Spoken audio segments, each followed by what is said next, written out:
수건을 개키다 보면 수건이 너무 많다. 있는 대로 나와 있어 세탁을 하고 개는 데만도 에너지 소비가 크다. 양말도 마찬가지다. 많다 보니 짝 맞추기도 쉽지 않아 가끔은 양말 한 짝을 찾느라 보물찾기를 해야만 한다.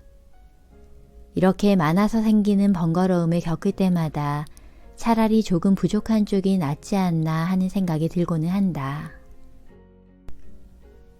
과유불급. 지나친 것은 부족한 것과 같다라는 말이 나이가 들수록 진리라는 생각이 든다. 그래서일까? 점점 무엇을 하겠다는 것보다는 이건 하지 말아야겠다라는 생각을 많이 하게 된다. 공간도 마찬가지다. 가득 찬 것보다는 조금 빈 것이 좋다. 물건으로 빠듯한 것보다는 여백이 있는 공간이 마음을 여유롭게 해준다. 틈이 있어 더 아름답고 만족스러운 마음. 그게 바로 텅 빈 충만이 아닐까. 최상의 즐거움은 텅 빈 것으로부터 오는 것이라 생각하기에 나도 최대한 이처럼 살아보려고 한다. 요즘은 영상 매체가 참 다양하고도 많다. 특히나 먹는 것에 대한 방송이 많은 것 같다. 여기도 먹방, 저기도 먹방이다. 그런데 왜들 그렇게 먹는 것에 목숨을 거는 것일까? 그렇게 많이 먹어서 얻는 것은 과연 무엇일까 하는 의문이 들고는 한다. 먹는 걸로 내기를 하는 프로는 특히나 더 불편하게 느껴진다. 현대의 질병은 못 먹어서 생기는 게 아니라 너무 많이 먹어서 생기는 것들이다. 식탐은 비만으로 이어지고 비만은 성인병으로 발전한다. 몸이 흡수하기엔 칼로리가 너무 많아 억지로 배출하는 과정에서 문제가 생기고 몸에 이상 신호가 오게 되는 것이다. 사실 최고의 음식은 적게 먹는 것이다. 아무리 좋은 음식이라 해도 많이 먹으면 몸에 해가 되는 나쁜 음식이 되어버린다. 약이 좋다고 해서 많이 쓰게 되면 오히려 독이 되는 것처럼 말이다. 그렇기 때문에 속을 자꾸 채우는 것보다는 적당히 비우는 것이 좋다. 나는 태생적인 소식인이라 그런지는 모르겠지만 배 터지게 먹는다는 말에 거부감이 든다. 그래서 뷔페도 별로 좋아하지 않는다. 어쩔 수 없이 갈 때도 있긴 하지만 나한테는 맞지 않다.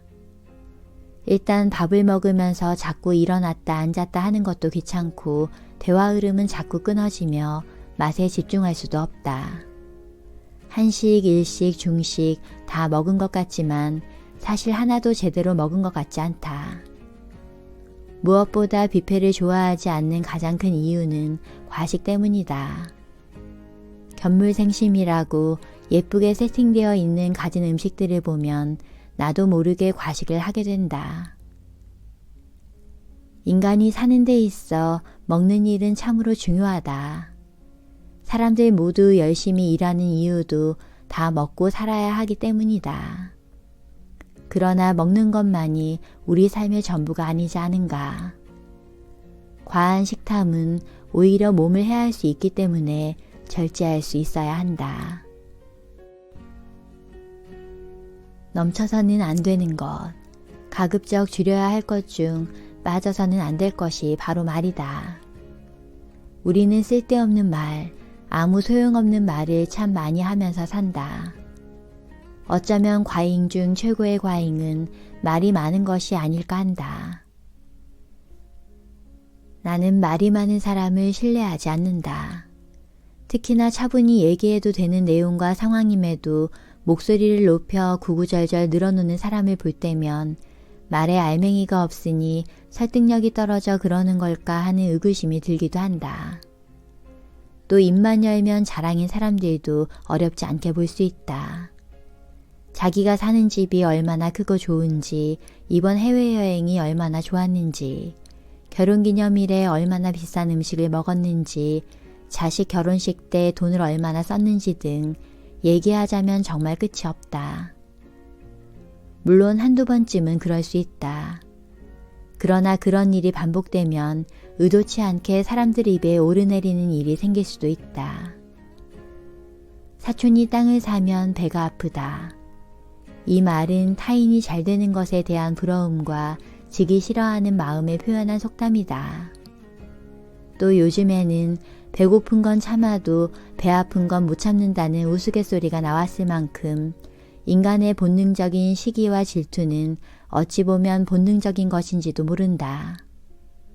그런데 하지 않아도 될 말을 함으로써 주변 사람들에게 굳이 시기와 질투의 대상이 될 필요가 있을까? 최고의 절제는 말을 가려서 하는 것이다. 쓸모없는 말은 줄여야 한다. 물은 말이란 하면 할수록 구차해지는 것이라 말은 다 하지 않고 남겨두어야 한다. 말을 아끼고 필요할 때만 할 줄 아는 자가 진정으로 지혜로운 자가 아닐까.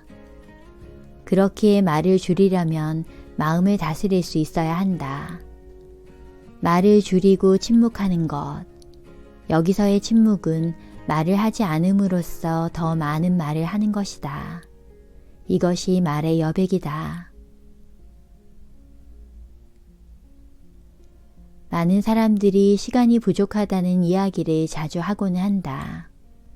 운동을 못하는 것도, 책을 읽지 못하는 것도, 글을 쓰지 못하는 것도 다 시간이 없기 때문이라고 말한다. 그렇다면 대체 무엇이 사람들의 시간을 모조리 빼앗아 가버린 걸까? 현대인들은 과잉 정보에 노출되어 있다. 특히 스마트폰의 대중화는 정보 과잉을 촉진했다. 스마트폰은 문명의 이기임이 분명하지만 쓸데없는 정보를 너무 많이 알게 하는 부작용을 만들었다. 몰라도 좋고 알 필요가 전혀 없는 것까지 알게 하니 말이다. 일면식도 없는 사람이 해외여행을 즐기는 모습을 사돈의 팔촌이 간 맛집에서 먹은 음식 사진을 들여다보느라 우리는 귀중한 시간을 낭비한다. 더 큰 문제는 에너지의 낭비이다. 쓸데없는 곳에 에너지를 쓰다 보니 막상 써야 할 곳에 쓰지를 못한다. 하는 일 없이 피곤하고 짜증이 나는 이유이다. 그것뿐일까? 그야말로 영양가 제로의 사진과 영상을 보며 자신도 모르게 누군가를 부러워하고 스스로를 괜히 미워하게 되며 영혼과 마음은 복잡해진다. 스마트폰은 우리가 편리를 위해 사용하는 기기일 뿐 우리가 스마트폰의 노예가 되어서는 안 된다. 그렇기 때문에 온전한 내 하루의 주인이 되기 위해선 스마트폰 사용을 자제해야만 한다. 스마트폰 사용만 줄여도 우리에겐 꽤 많은 시간이 남게 된다. 그 시간에 몸을 많이 움직여 하늘을 보며 걷고 바람을 느끼며 스마트폰으로 사진을 찍는 대신 그 순간 자체를 즐기고 느끼는 것이 더 값지지 않을까. 쓸데없는 정보에 노출되는 것을 줄이기만 해도 우리의 하루는 보다 효율적이고도 충만해질 수 있다. 오랫동안 독자들에게 사랑을 받고 있는 작가 무라카미 하루키는 장편소설을 쓸 때 하루 200자 원고지로 20매씩만 규칙적으로 쓴다고 한다. 반대로 안 써진다 싶은 날에도 어떻게든 20매까지는 쓴다고 한다. 쓸 수 있다고 그 기세를 몰아 많이 써버린다든지 써지지 않는다고 쉰다든지 하면 규칙이 깨지기 때문에 철저하게 그날 쓰는 글 분량을 지키려 한다는 것이다. 그렇기 때문에 그는 장편소설 한 권을 쓰는데 1년가량의 시간이 든다고 한다. 이 이야기는 나에게 굉장히 인상 깊게 느껴졌다. 하루키 작가가 그토록 긴 시간 인기를 누리는 비결은 바로 이런 페이스 조절이 빚어낸 결과물이구나 하는 생각이 들었다. 재능이 있다고 해서 모두가 그 재능을 발휘할 수 있는 것은 아니다. 제 아무리 뛰어난 재능이 있다 해도 갈고 닦지 않으면 제대로 발휘할 수 없는 것이라 자신의 재능을 발휘하기 위해서는 꾸준한 노력이 필요하다. 그리고 이때 필요한 것이 바로 자신에게 맞는 적정한 속도이다. 자신에게 맞는 방식으로 알맞은 속도에 맞춰 한 걸음씩 나아갈 수 있어야 한다. 마라톤을 뛸 때도 높은 산을 오를 때도 마찬가지다. 초반에 아무리 힘이 있어도 너무 무리하면 안 된다. 초반부터 너무 속력을 내어 달리게 되면 어느 정도까지는 괜찮겠지만 목표 지점까지 오르기에는 너무 힘이 붙여 중도에 포기하게 되어버리고 만다. 이처럼 모든 일의 핵심 중 하나는 페이스 조절을 잘하는 것, 즉 오버페이스를 하지 않는 것이다. 삶도 마찬가지다. 누구에게나 자신에게 맞는 속도가 있고 그 속도에 맞추어 살아야 한다. 나 역시 내 능력만큼 나에게 맞는 속도로 살기를 원한다. 느리더라도 꾸준한 걸음, 이것이 바로 내가 원하는 적정한 삶의 속도이다. 늘 꽉 찬 일정, 꽉 찬 만남의 약속들로 항상 분주한 사람들이 있다. 주중은 주중대로 바쁘고 주말은 어딘가로 꼭 놀러가야 직성이 풀리는 한시도 가만히 있지를 못하는 사람들. 나는 이런 사람들과는 반대다. 평소 혼자 있는 시간을 즐기며 시간적으로도 적당히 여유롭기를 바란다. 그렇기 때문에 스케줄을 잡을 때는 일부러 여유 시간을 많이 둔다. 일주일에 하루 정도는 꼭 빈날을 만들려 하고 하루에 약속 2개 이상은 잡지 않으려고 한다. 그래야 비상시에 대비할 수 있고 좋은 기회를 잡을 수 있고 무엇보다 마음이 평화롭다. 나는 별다른 모임이 없다. 아니 쓸데없는 모임을 하지 않으려고 애를 쓴다. 일이 없는 날이나 약속이 없는 날은 가슴이 설레이기도 한다. 이날을 어떻게 보낼까 궁리에 혼자 산에도 오르고 운동도 하며 영화도 보고 혼밥도 하며 서점에도 들르고 찻집에 들어가 글도 쓴다. 하늘도 보고 나무도 보고 지나가는 사람들 표정도 살핀다. 그렇게 홀가분할 수가 없다. 물론 사람은 사회적 동물이기에 사람들 사이에서 존재할 수밖에 없다. 나 역시 사람들과 사귀는 것을 좋아하고 만나는 시간 또한 즐긴다. 같이 밥을 먹고 서로의 근황을 얘기하고 대화를 나누는 것은 그 자체로 큰 기쁨이다. 그런데 같이 있는 시간이 길어지면 힘들다. 오랜 시간 사람들 틈에 있노라면 에너지가 고갈되는 느낌이 든다. 주변을 의식해야 하고 듣고 싶지 않은 얘기도 들어야 하고 하고 싶지 않은 얘기도 해야만 하기 때문이다. 그렇기에 나에게는 사람을 만나는 것도 지나치면 좋지 않은 일이다. 사람과 사람 사이에서도 나는 빈 시간을 좋아한다. 이런 나와는 달리 아무리 사회성이 지나쳐 혼자 있는 걸 못 견디는 사람이라 해도 자기만의 시간은 꼭 필요하다. 왜냐하면 다른 이들과 부대끼며 성장하는 만큼 혼자의 시간을 보낼 때도 성장하기 때문이다. 또 삶이라는 게 조금은 심심해야 하는 것이 아닐까. 그래야 책에도 손이 가고 생각도 하고 산책도 하면서 이런 생각 저런 생각을 하게 된다. 혼자 있다고 해서 결코 고독한 것이 아니다. 고독은 오히려 사람들 속에 있을 때 생겨난다. 그래서 군중 속 고독이란 말이 나온 것이리라.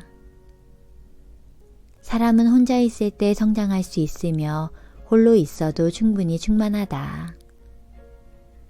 혼자 있어도 두려움 없는 사람, 혼자 있어도 충만한 나는 그런 삶을 살기를 원한다. 오디오는 출력의 70% 정도로 들을 때 가장 편안한 소리가 난다고 한다. 부족한 듯 과하지 않을 때 자연스럽고 편안하게 느껴지는 것이다. 그렇기 때문에 뭐든 지나치면 안 된다. 몸도 마음도 물건에도 꾸준한 다이어트가 필요한 이유이다. 지금의 나는 할 수 있어도 하지 않고 꼭 해야 할 일만 분별하여 하고 갖고 있던 것도 주고 베풀어야 할 나이가 되었다. 돈을 너무 많이 벌고 싶은 마음도 없다. 지금 내 나이는 무언가 일을 벌일 나이도 아닌데다 젊은 사람은 욕심이 있어도 괜찮지만 나같이 나이 든 사람이 욕심을 부리는 것은 추하다. 무엇보다 욕심을 부린다고 그만큼 더 얻어지는 것이 아니라는 것을 이제는 안다. 그렇게 욕심을 부려 무언가 더 얻으려 하기보다는 가진 것 안에서 절제하는 생활을 하려 할 뿐이다. 평소 나는 대형 할인마트를 종종 이용하긴 하지만 가성비가 아무리 좋아도 필요치 않은 물건을 사지 않는 편이다. 같은 물건이 여러 개 있다 보면 소중히 아껴 쓰기보다는 펑펑 쓰게 되거나 선물용으로, 선심용으로 나눠주게 되는 경우가 많다. 결국 가성비 면에서 따져보면 손해인 셈이다. 그렇기 때문에 절약이 아닌 오히려 낭비가 되는 무늬만 알뜰한 소비를 하지 않는다. 돈을 버는 것보다 쓰는 것이 더 힘들다는 얘기를 많이들 한다. 돈을 쓰더라도 절제해서 쓰라는 말이다. 아마 진정한 부자는 돈이 있지만 절제할 수 있는 사람이 아닐까 한다. 절제는 할 수 있는 능력이 없어 하지 못하는 것이 아니다. 경제력이 있지만 함부로 쓰지 않는 것, 권력이 있지만 함부로 휘두르지 않는 것, 오라는 데는 많지만 자리를 가려가는 것, 할 말은 많지만 참는 것 등이 절제이다. 절제는 쉬운 듯 보이지만 아무나 할 수 있는 일이 아니다. 스스로를 조절하고 제한할 수 있어야만 가능한 일이기 때문이다. 정도에 넘지 아니하도록 알맞게 조절하는 힘, 이것이 바로 절제 능력이다. 모든 것이 차고 넘치는 시대를 살아가며 우리는 넘침을 경계하는 삶의 태도를 가져야 한다. 뭐든 꽉 채우려 하기보다는 70% 정도의 역량을 발휘하고 30%의 여유를 남겨두는 마음. 매사 100%를 추구하려는 욕심을 버리게 되면 여유가 생겨나고 넉넉한 마음은 풍요로운 인생을 여는 열쇠가 된다. 우리네 인생살이 과유불급은 진리다. 지나치면 안 된다. 절대 무리를 해서도 안 된다. 넘치는 건 모자라니 못하다는 것을 나는 오늘도 다시 한번 마음에 새겨본다.